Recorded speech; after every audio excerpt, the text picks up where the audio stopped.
India ಕೂಟದಲ್ಲಿ ಹೆಚ್ಚಿದ ಕಾಂಗ್ರೆಸ್ ಶಕ್ತಿ, ರಾಹುಲ್ ಮುಖದಲ್ಲಿ ಮಂದಹಾಸ ಮೂಡಿಸಿದ ಫಲಿತಾಂಶ.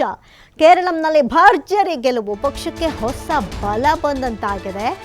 ಇದು ಬೇಕಾಗಿತ್ತು. ಈ ಸಂದರ್ಭದಲ್ಲಿ ರಾಹುಲ್ ಅನ್ನುವಂಥ ಪರಿಸ್ಥಿತಿ. ಟಿಎಂಸಿ ಮತ್ತು ಡಿಎಂಕೆ ಸೋಲು ಇಂಡಿಯಾ ಮೈತ್ರಿಕೂಟಕ್ಕೆ ಬಲ ತಂದಂತಾಗಿದೆ. ಆಡಳಿತ ವಿರೋಧಿ ಅಲೆಗೆ ಟಿಎಂಸಿ ಮತ್ತು ಡಿಎಂಕೆಗೆ ಭಾರಿ ಅತಿದೊಡ್ಡ ಸೋಲು ಇಲ್ಲಿ ಎದುರಾಗಿರುವಂಥದ್ದು. ಒಂದು ಕಡೆ ಇದು ರಾಹುಲ್ ಮೊಗದಲ್ಲಿ ಮಂದಹಾಸವನ್ನು ಮೂಡಿಸಿದಂಥ ಫಲಿತಾಂಶ. ಇನ್ನು ನಮ್ಮ ರಾಜ್ಯದಲ್ಲೂ ಕೂಡ ಬೈ ಎಲೆಕ್ಷನಲ್ಲಿ ಕಾಂಗ್ರೆಸ್ ಗೆಲುವನ್ನು ಸಾಧಿಸಿದೆ.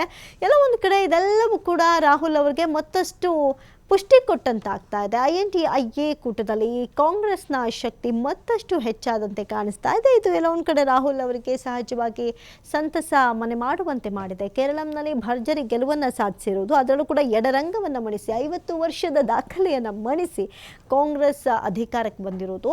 ಹಾಗಾಗಿ TMC ಮತ್ತು DMK ಸೋಲಿದೆಯಲ್ಲ, ಈ ಸೋಲು ಇಂಡಿಯಾ ಮೈತ್ರಿಕೂಟಕ್ಕೆ ಬಲ ತಂದು ಒಡೆದಂತಾಗಿದೆ. ಆಡಳಿತ ವಿರೋಧಿ ಅಲೆಗೆ TMC ಮತ್ತು DMKಗೆ ಸೋಲು ಎದುರಾಗಿದೆ. ಇಂಡಿಯಾ ಮೈತ್ರಿಕೂಟದಲ್ಲಿ ಇದೆಲ್ಲ ಒಂದು ಕಡೆ ಮತ್ತಷ್ಟು ಸಂತಸ ಮನೆ ಮಾಡುವಂತೆ ಮಾಡಿದೆ.